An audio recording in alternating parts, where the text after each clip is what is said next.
Anytime you talk about different options to grow a school district and potentially reconfigure a school district, that's a significant conversation. And so many of you are probably thinking, well, why didn't they think of this? Or why isn't this option one of the three that we just reviewed with you? Well, we've gone through and compiled in the next couple of slides 6 different models that we vetted and that we worked through. And because of the reasons that we've listed here, we weren't comfortable recommending them for further consideration by our school board. But we wanted to make sure that we were clear with you that we had talked these through and we had worked these through, and that you could also see the reasons why those didn't move forward into a further dive like we've done with the 3 that you just saw. Again, we've said it on multiple slides.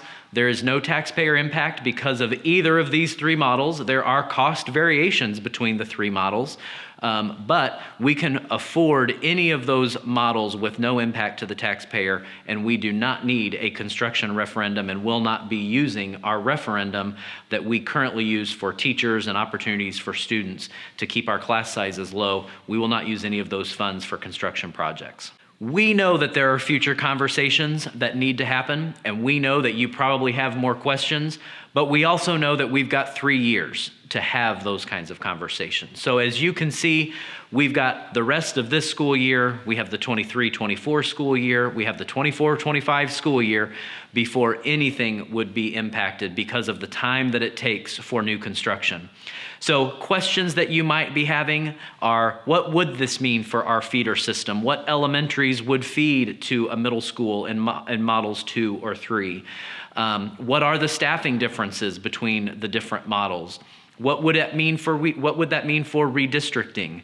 What would that do to school start and end times? What about teacher licensing and the structure of 5th and 6th grade for our teachers that are impacted by this? Those are all great questions, and I'm sure there are many more great questions that we will be working through once we decide what model that we're going to move forward with. Then we know we've got to have more conversations. So we've mapped out here what our timeline is for these conversations. I'm currently doing presentations at each of our schools with the faculty at each school so that they're informed about this.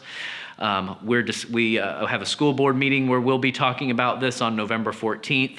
These videos are on our website for our community to view. On November 28th and December 1st, we have community presentations that will be this exact presentation. So if you've watched all of these slides, you may not want to come to the community presentation because it will be the same content.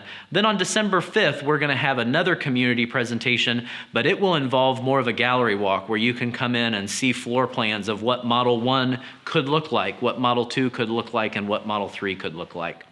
Ultimately getting us to a recommendation for our school board at their December 12th meeting so that we can have 2023 to get into the planning phase, design phase, and ultimately enter in construction, hopefully at the end of 23 through 25, and be ready to hit that target goal of 25-26 school year with whatever our new structure would be. Ultimately, I go back to where we started. There are more families and more students that want to be a part of Avon Schools. I say just about every day, I'd rather be having growth conversations than the alternative. There are lots of communities around our state that are declining in enrollment in their schools, and they're having conversations about closing schools. They're having conversations about cutting teachers. We're fortunate in this community that more people want to be a part of our great community. Growth is hard. Growth necessitates challenging conversations and change, but these are good conversations that reflect a community that is growing and thriving, and that we've got to accommodate more families and more students that want to be a part of our schools, ultimately so that we can do great things for kids, just like our teachers and our staff do every day. We do value your input.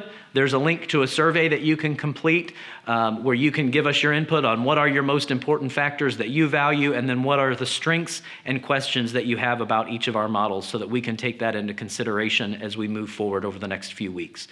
Thank you for your time, and thanks for your commitment to the kids of Avon Schools.